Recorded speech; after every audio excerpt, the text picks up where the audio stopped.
Saludos mis queridos amigos y hermanos, es bueno estar con ustedes nuevamente para estudiar una lección más de la escuela sabática. La lección que nos comprende en este momento de estudio es la que lleva como título ¿Cómo nos rescata Dios? En el mundo ha habido obras maravillosas que han tenido que ver con el rescate de personas que han sufrido por alguna situación específica en sus vidas. Uno de los rescates más extraordinarios de los últimos tiempos fue aquel ocurrido en el año 2010, quizás ustedes todavía lo recuerden, de aquellos mineros, 33 mineros, que en la mina de San José, 5 de agosto del 2010, quedaron atrapados después de un gran derrumbe a 720 metros de profundidad. ¿Se imaginan ustedes?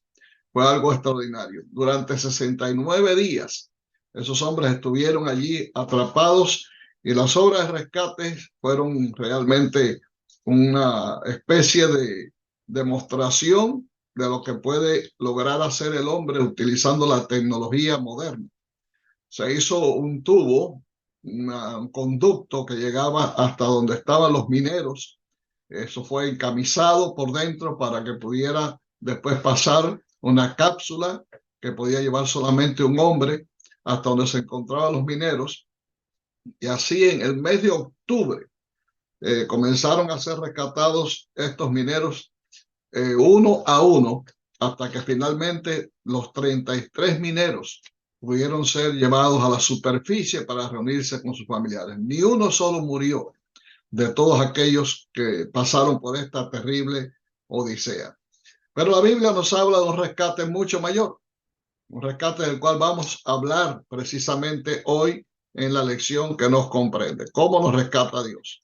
Pero quiero mostrarles anticipadamente, antes de entrar en la lección, una foto donde aparece uno de los mineros que fue rescatado. Como pueden ver, allá atrás está la cápsula que se usó para traer los hombres a la superficie. Y evidentemente esto fue una gran epopeya, una extraordinaria obra de rescate que se realizó.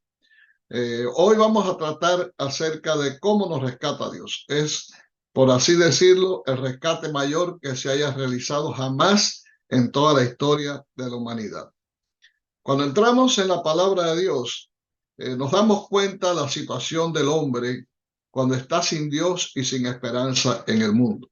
El apóstol Pablo, hablando de esta experiencia, nos dice en Efesios capítulo 2, versículos 4 al 8, pero Dios, que es rico en misericordia, por su gran amor con que nos amó, aun cuando estábamos muertos en pecados, nos dio vida juntamente con Cristo. Por gracia, ustedes han sido salvados, y juntamente con Él nos resucitó y asimismo nos hizo sentar en los lugares celestiales con Cristo Jesús, para mostrar en los siglos venideros las abundantes riquezas de su gracia en su bondad para con nosotros en Cristo Jesús. Porque por gracia sois salvos, por medio de la fe, y esto no de vosotros, pues es don de Dios. En materia de la salvación, este es uno de los pasajes más poderosos que podamos estudiar en las Escrituras. Quise señalar en rojo las frases que son fundamentales para el estudio de este pasaje. ¿Cuál es la principal idea que Pablo aborda aquí sobre lo que ha hecho Jesús por nosotros? Primeramente, Pablo nos presenta que cuando estábamos en el mundo, cuando todavía no habíamos conocido a Jesús, estamos muertos en pecado. Usted podía estar vivo, usted podía caminar, usted podía comer, usted podía estar en relación con su familia, usted podía hacer todo lo que un ser humano hace, pero estaba muerto. Todos en realidad estábamos muertos, porque la vida sin Cristo es una vida que está condenada a la muerte. La paga del pecado es la muerte. Así lo dice claramente Romanos 6:23. De manera que esa es la situación del hombre. Esa es la situación del ser humano cuando navega por la vida sin Cristo, sin haber encontrado a su Salvador. Y en ese tiempo, cuando estamos en esa condición, dice, Dios nos da vida junto con Cristo. Ese es el momento específico en que el Espíritu Santo nos lleva de la mano para encontrarnos con Jesús. Quizás usted recuerda esa experiencia cuando conoció a Cristo a través de un amigo que le habló de Jesús, a través de alguien que le invitó a la iglesia, a través de un sermón que escuchó tal vez en la radio o lo vio en la televisión, o tal vez a través del internet. Hay muchas formas que Dios utiliza para poder acercarse a nosotros. Y en ese momento que usted fue impactado por el poder del Espíritu Santo e introdujo en su corazón la gracia salvífica de Cristo, en ese momento usted recuperó finalmente la vida. Usted estaba muerto hasta ese momento, pero al tener a Cristo en su corazón, usted comienza a vivir la vida eterna por haber aceptado a Cristo como Salvador personal. Y no tuvo que hacer nada, no tuvo que obedecer ningún tipo de ley. Usted no tuvo que comprar, usted no tuvo que pagar absolutamente ningún precio. Por eso es que la salvación es por gracia. Por gracia ustedes han sido salvados, dice el apóstol Pablo. Pero la cosa no queda allí. Esto es tan extraordinario que aún se extiende mucho más. Es como un regalo que viene envuelto en diferentes paquetes y usted va abriendo uno tras otro. Además de haber sido salvados por la gracia de Cristo, además de que Dios no tuvo en cuenta nuestros pecados pasados, ahora dice que nos hizo sentar en los lugares celestiales. Esto solamente ocurre precisamente cuando usted, al haber aceptado a Jesús como Salvador, también acepta ser bautizado por inmersión en el nombre del Padre, del Hijo y del Espíritu Santo. Es en ese momento especial cuando su nombre es registrado en el libro de la vida. Por lo tanto, de esa forma figurativamente expresada por el apóstol Pablo, usted y yo estamos sentados en los lugares celestiales con Cristo Jesús. La promesa de la vida eterna nos hace acreedores ya de ese premio. Por lo tanto, el hecho de que tu nombre esté en el libro de la vida, eso es lo más significativo y lo más importante, porque de eso depende tu salvación. Pero todavía no termina allí. Aparte de esto, ahora el Señor quiere mostrar en los siglos venideros las abundantes riquezas de su gracia en su bondad para con nosotros en Cristo Jesús. O sea, Dios no quiere que te quedes con ese milagro tan grande, con esa gran bendición que has recibido de la salvación, con ese regalo que Él te ha dado. Porque así lo dice Pablo también. La dádiva de Dios, el regalo de Dios es vida eterna en Cristo Jesús, Señor nuestro. No, Dios no quiere que tú te quedes con esa experiencia. No, Dios quiere que comiences a compartir esa experiencia con tu familia, con tus amigos, con tus compañeros de trabajo, con todas aquellas personas que tú conoces, para que ellos conozcan también las bondades de Dios para contigo. El mayor testimonio que pueda darse en favor del cristianismo es una vida totalmente convertida, una vida que ha sido santificada, una vida que ha sido regenerada por el poder del Espíritu Santo. Por eso es tan importante que tú compartas la experiencia que has tenido, que compartas con otros lo que Jesús ha hecho por ti, porque eso es lo que va a impactar a cada uno de ellos y los va a hacer entender que realmente tenemos un Dios maravilloso que nos ama profundamente y que ha hecho todo por salvarnos.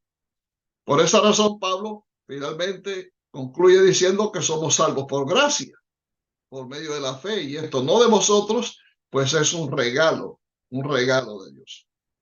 En estas tres partes del pasaje que se mencionan, estábamos muertos en pecado, Dios nos dio vida junto con Cristo y por gracia hemos sido salvos. Se resume finalmente la gran epopeya que Dios realiza en nuestro favor para que podamos alcanzar la salvación.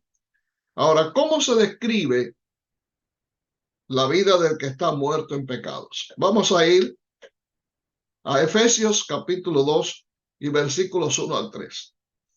Dice el apóstol Pablo: y Él os dio vida a vosotros cuando estabais muertos en vuestros delitos y pecados, en los cuales anduvisteis en otro tiempo, siguiendo la corriente de este mundo, conforme al príncipe de la potestad del aire, el espíritu que ahora opera en los hijos de desobediencia, entre los cuales también todos nosotros vivimos en otro tiempo, en los deseos de nuestra carne, haciendo la voluntad de la carne y de los pensamientos, y éramos por naturaleza hijos de ira, lo mismo que los demás.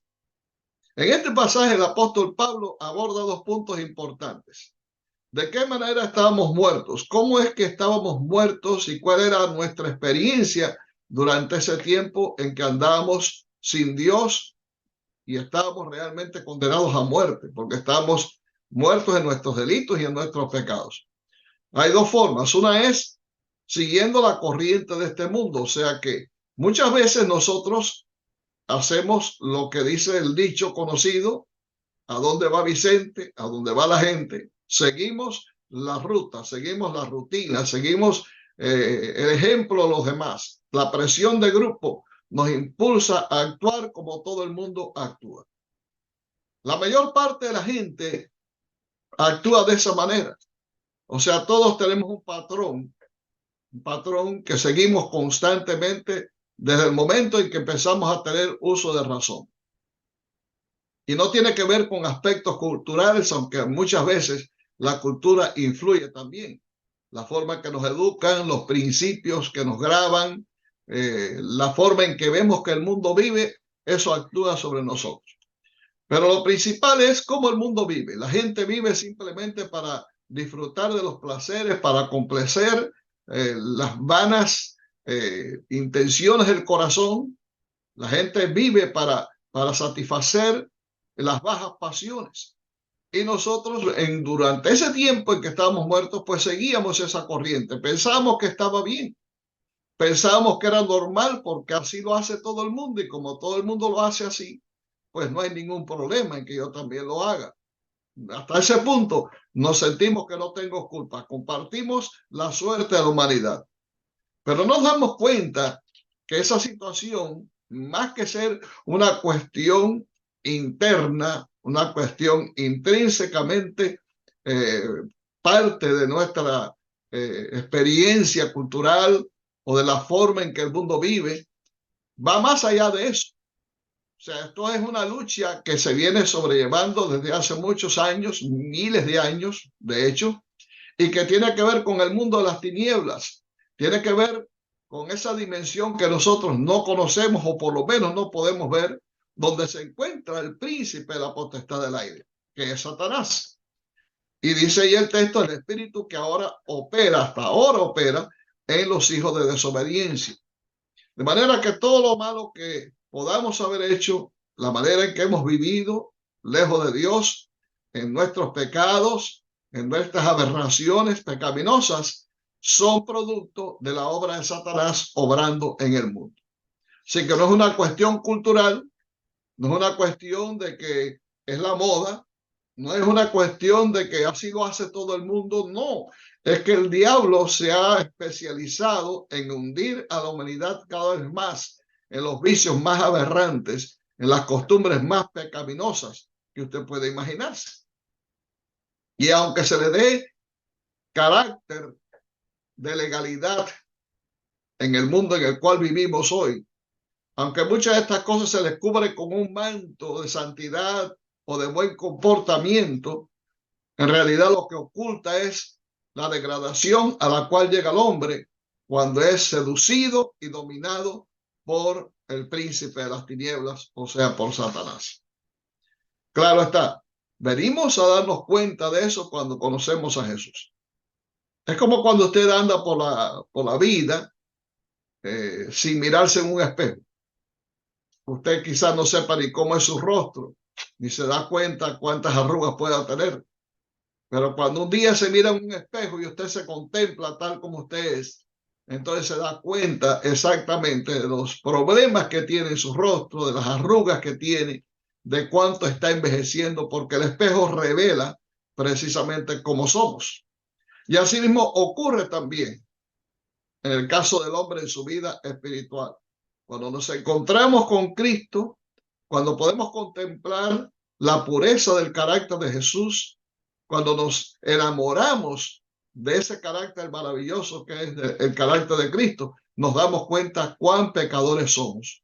Y cuando nos encontramos con la ley de Dios, donde están los 10 principios que Dios estableció para que vivamos una vida pura, nos damos cuenta también exactamente cuán pecaminosos somos.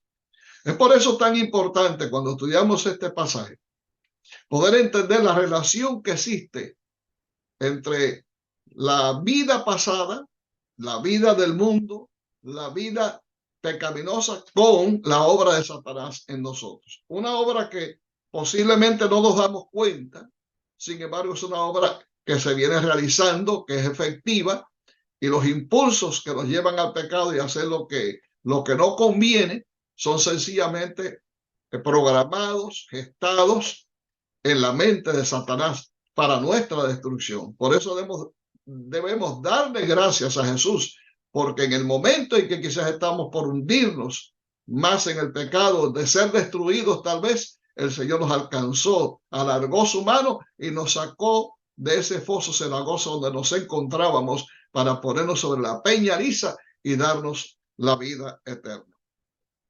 En otro tiempo, indudablemente, estábamos engañados por nuestros propios deseos inclusive.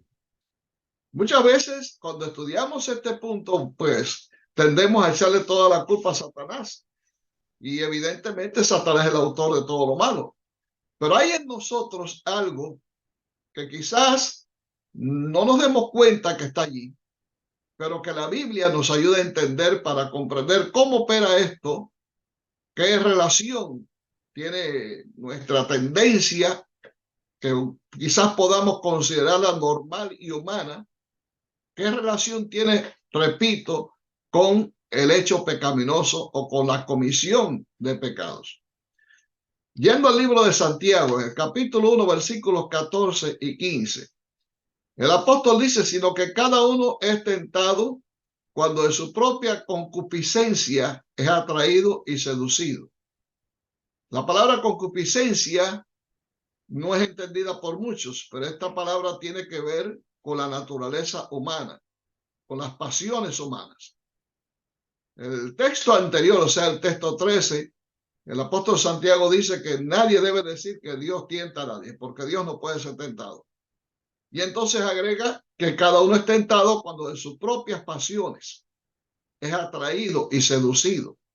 Entonces, la concupiscencia, después que ha concebido, da a luz el pecado, y el pecado siendo consumado, da a luz la muerte.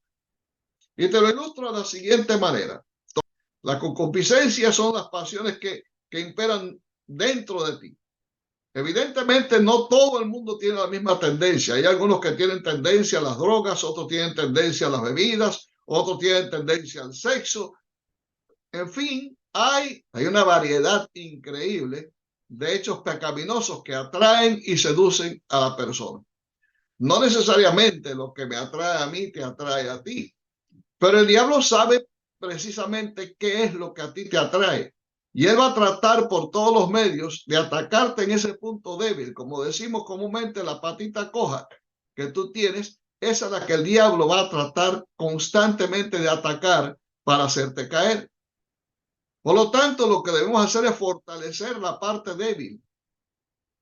Debemos fortalecernos en aquello en que nosotros nos sentimos débiles, para que el diablo no nos pueda hacer caer en esa parte tan fundamental donde el pecado puede tomar inmediatamente acción. ¿Por qué ocurre esto? Sencillamente porque la naturaleza, tu naturaleza y la mía, es una naturaleza pecaminosa. Y como tenemos una naturaleza pecaminosa, tendemos a hacer lo que es malo. Para el hombre, lo más fácil es ceder a la tentación. Para el hombre lo más fácil es seguir la corriente que todo el mundo sigue. ¿Por qué? Porque en eso nacimos nosotros. David decía, en pecado me concibió mi madre. Y toda tendencia de los hombres es de continuo hacer lo malo. Solamente el poder de Dios actuando en nuestra vida es la que nos puede permitir, es el que nos puede permitir salir del pecado, vencer nuestra naturaleza pecaminosa y poder seguir avanzando, creciendo cada vez más en la gracia para poder un día llegar a ser semejantes a Jesús. Pero esta es una lucha diaria, esta es una lucha constante que debemos librar. Pablo la presenta en el libro de Efesios, en su carta a los Efesios, en el capítulo 4, versículos 22 al 24, presentándolo como la imagen de un hombre viejo. Y él dice, en cuanto a la pasada manera de vivir, despojaos del viejo hombre, que está viciado conforme a los deseos engañosos, y renovaos en el espíritu de vuestra mente. El hecho de que hayamos sido salvos por la gracia, el hecho de que tengamos a nuestro favor el poder de Dios para vencer, no echa a un lado la obra que nosotros tenemos que hacer individualmente. Tenemos una tarea, tenemos una batalla que librar. Tenemos que imponernos a lo malo, tenemos que ceder en nuestra voluntad a Dios para que Él tome ejercicio en nuestra vida.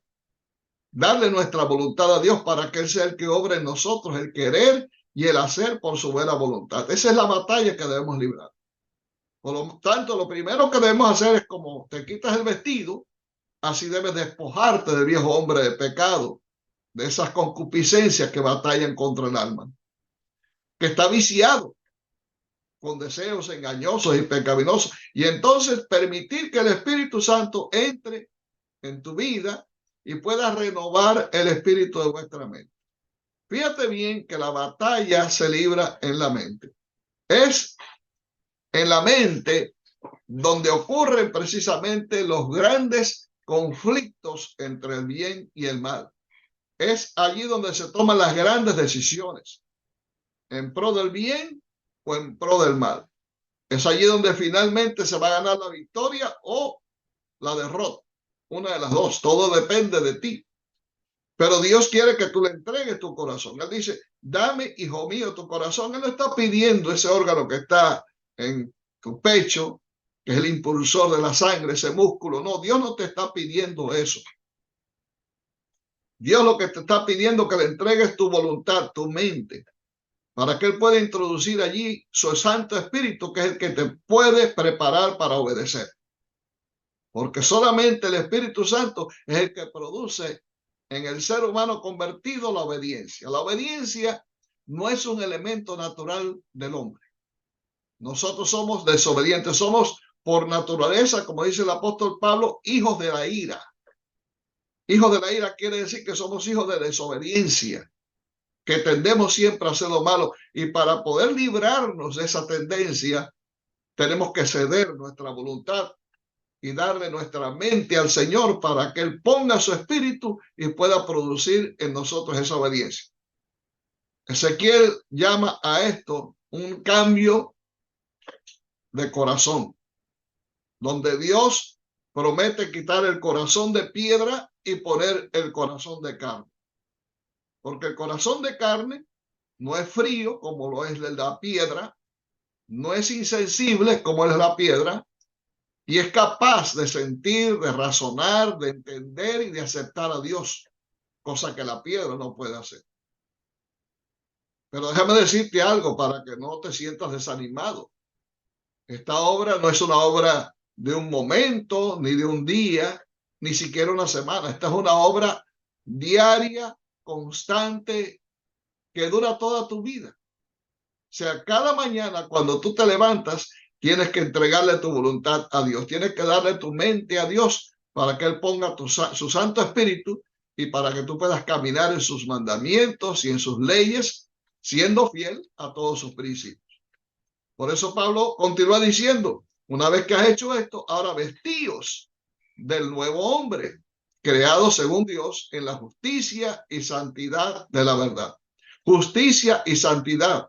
Dos palabras muy importantes. Justicia porque hemos sido justificados por la gracia. Hemos sido justificados por la sangre de Cristo. Hemos recibido el perdón de nuestros pecados. Se nos ha impartido un carácter nuevo, creado según Dios. Y la santidad significa que es nuestra idoneidad para el cielo. La santidad nos prepara para estar con Jesús en el cielo. Diariamente tenemos que crecer en la santidad. Seguir la paz, dice el apóstol Pablo en Hebreos, y la santidad con todos, sin la cual nadie verá al Señor. Ahora bien, una vez que hemos sido bendecidos para siempre por la gracia, indudablemente hay resultados muy positivos que el hombre obtiene. ¿Cuáles son? Pregunto yo, los elementos esenciales y las metas del plan de salvación que Dios tiene para nuestra vida. En Efesios capítulo 1, versículos 3 y 4, dice el apóstol Pablo: bendito sea el Dios y Padre de nuestro Señor Jesucristo, que nos bendijo con toda bendición espiritual en los lugares celestiales en Cristo, según nos escogió en él antes de la fundación del mundo, para que fuésemos santos y sin mancha, y subrayo eso, delante de él. En esta doxología, Pablo alaba a Dios. Lo alaba porque Dios, en su gran misericordia, nos ha bendecido con bendición espiritual en los lugares celestiales. Primeramente dice el apóstol Pablo que lo que Dios hizo fue escogernos antes de la fundación del mundo. No sé si tú puedes imaginarte lo grande que es esto, lo profundo que es este pensamiento. Antes de que el mundo fuera hecho, ya Dios nos escogió. ¿Y para qué nos escogió? En primer lugar, para que fuésemos santos, para que viviésemos una vida pura. Dios no creó este mundo para que fuera un antro de pecado y de maldad.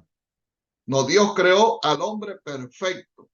Lo hizo perfecto para que fuera fiel, para que fuera obediente, para que viviera eternamente y sin pecado. Pero, como dice el profeta, Dios creó al hombre perfecto, pero ellos se buscaron muchos problemas.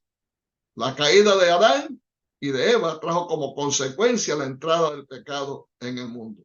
Pero fuimos escogidos para ser santos y sin mancha de pecado delante de él.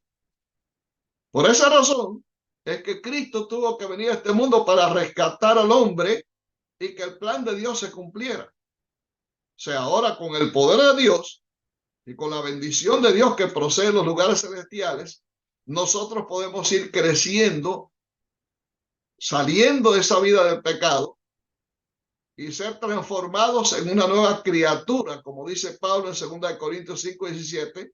Si alguno está en Cristo, nueva criatura es. Las cosas viejas pasaron, ahora todas son hechas nuevas. Si has aceptado a Jesús, tú eres una nueva criatura. Has sido creado para buenas obras, para que seas un santo de Dios, para que seas sin mancha delante de Dios.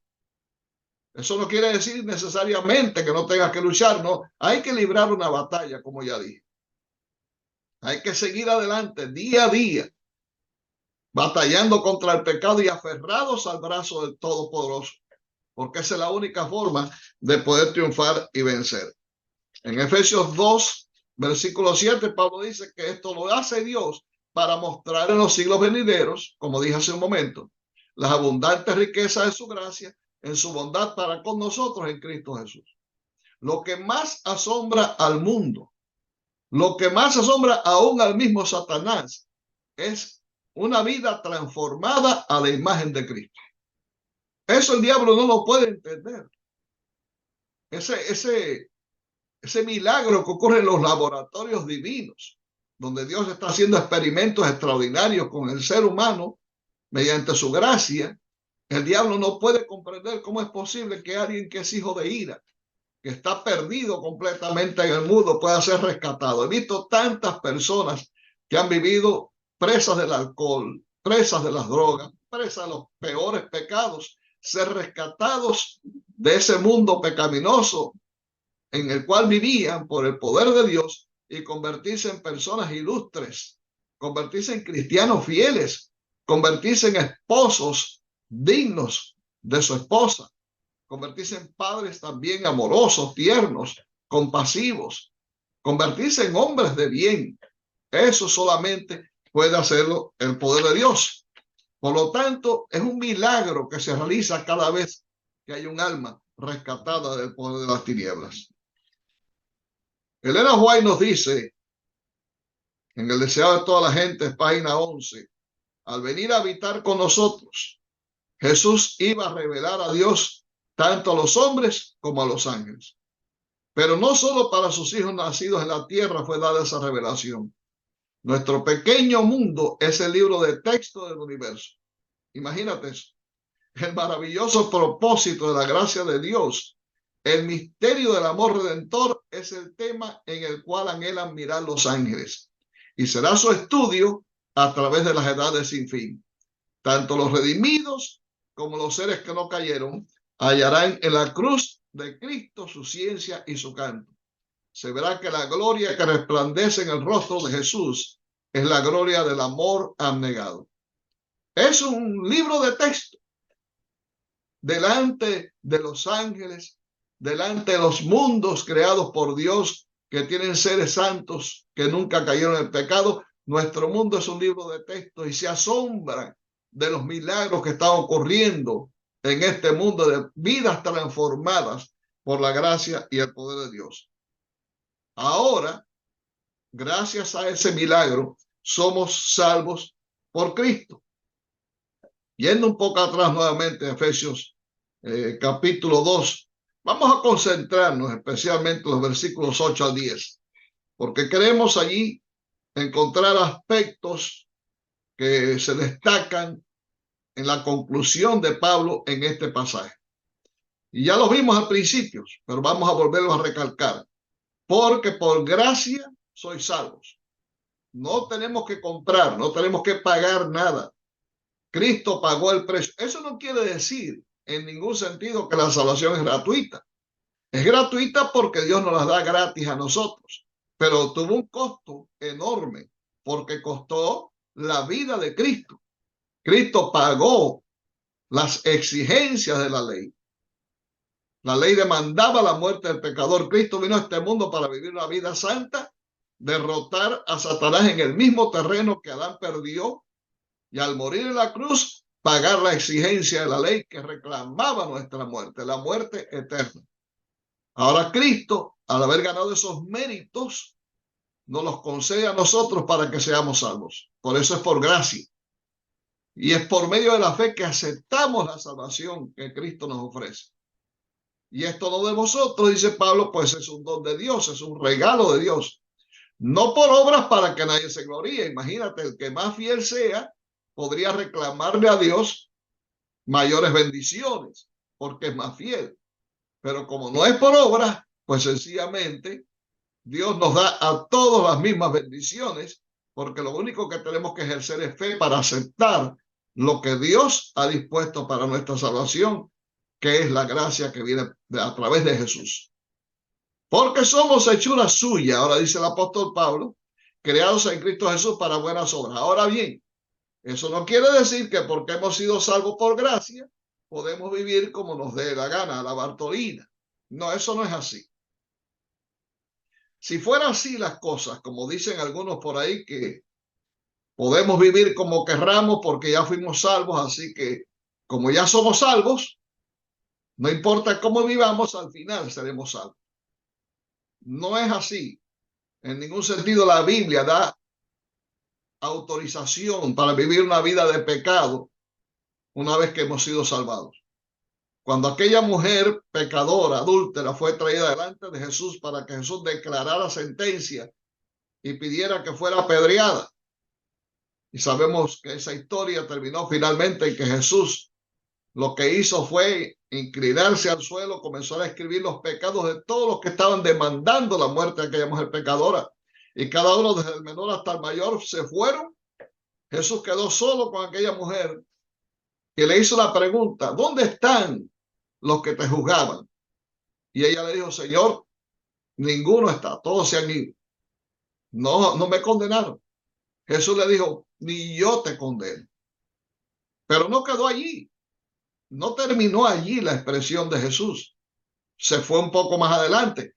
Vete y no peques más. En esa expresión de Jesús, ni yo te condeno, lo que Jesús estaba diciendo a aquella mujer era que su gracia la había cubierto y había quedado perdonada de todos sus pecados. Pero ahora viene la segunda parte: vete y no peques más. Quiere decir que la gracia con la que Jesús cubrió los pecados de aquella mujer no la autorizaba a seguir viviendo una vida de pecado.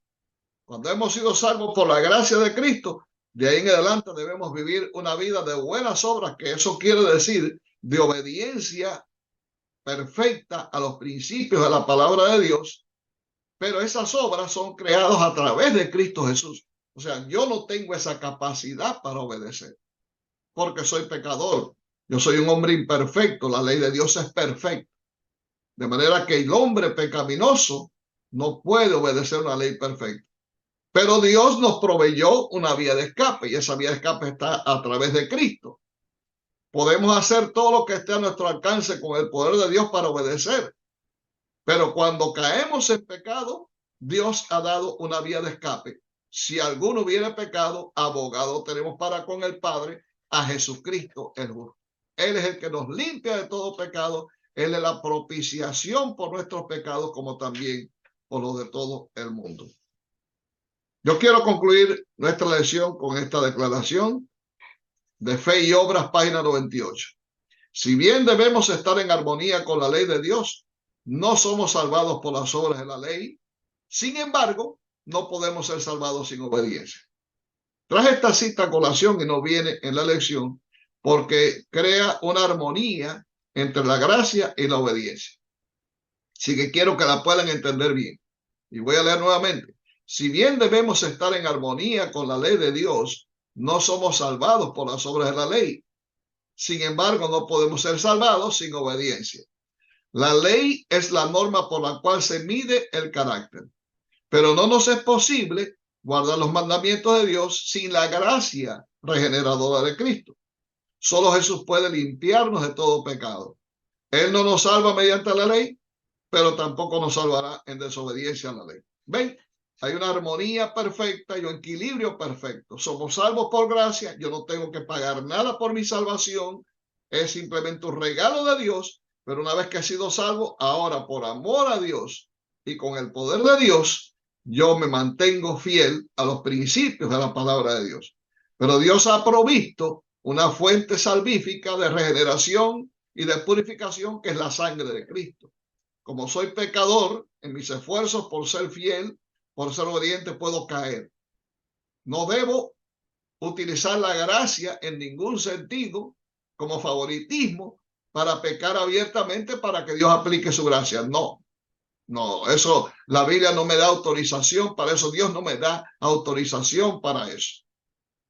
He sido salvo por gracia, pero como dice Pablo, hemos entonces de pecar para que la gracia abunde. No, en ninguna manera. En ninguna manera. No debemos continuar pecando. Debemos tratar de vivir en armonía con los principios de la ley de Dios y luchar contra el pecado. Pero si caemos en pecado, entonces ahí tenemos la gracia, ahí tenemos la fuente de purificación, que es la sangre de Cristo, la cual nos limpia de todo pecado. De esa forma trabaja Dios para poder finalmente lograr una obediencia perfecta y que podamos estar con Jesús cuando Él venga a buscar. Dios nos bendiga, queridos, que Dios sea contigo y conmigo en esta batalla diaria. Esta es una lección maravillosa y yo te sugiero que profundices bien en ella, que asimiles sus conceptos, porque son muy importantes para poder tener una visión clara de cómo Dios trabaja en nosotros para lograr nuestro rescate. Déjame decirte que Dios lo dispuso todo. Y lo más importante, entregó a su hijo Jesús a la muerte para que tú y yo podamos ser salvos. Dios te bendiga, que Dios te guarde, que seas con el Señor todos los días de tu vida, siguiendo sus pasos y viviendo una vida perfecta conforme a la voluntad de Dios para la gloria y la honra de su nombre. Que tengas un sábado lleno de bendiciones, es mi deseo y oración. Nos vemos la próxima.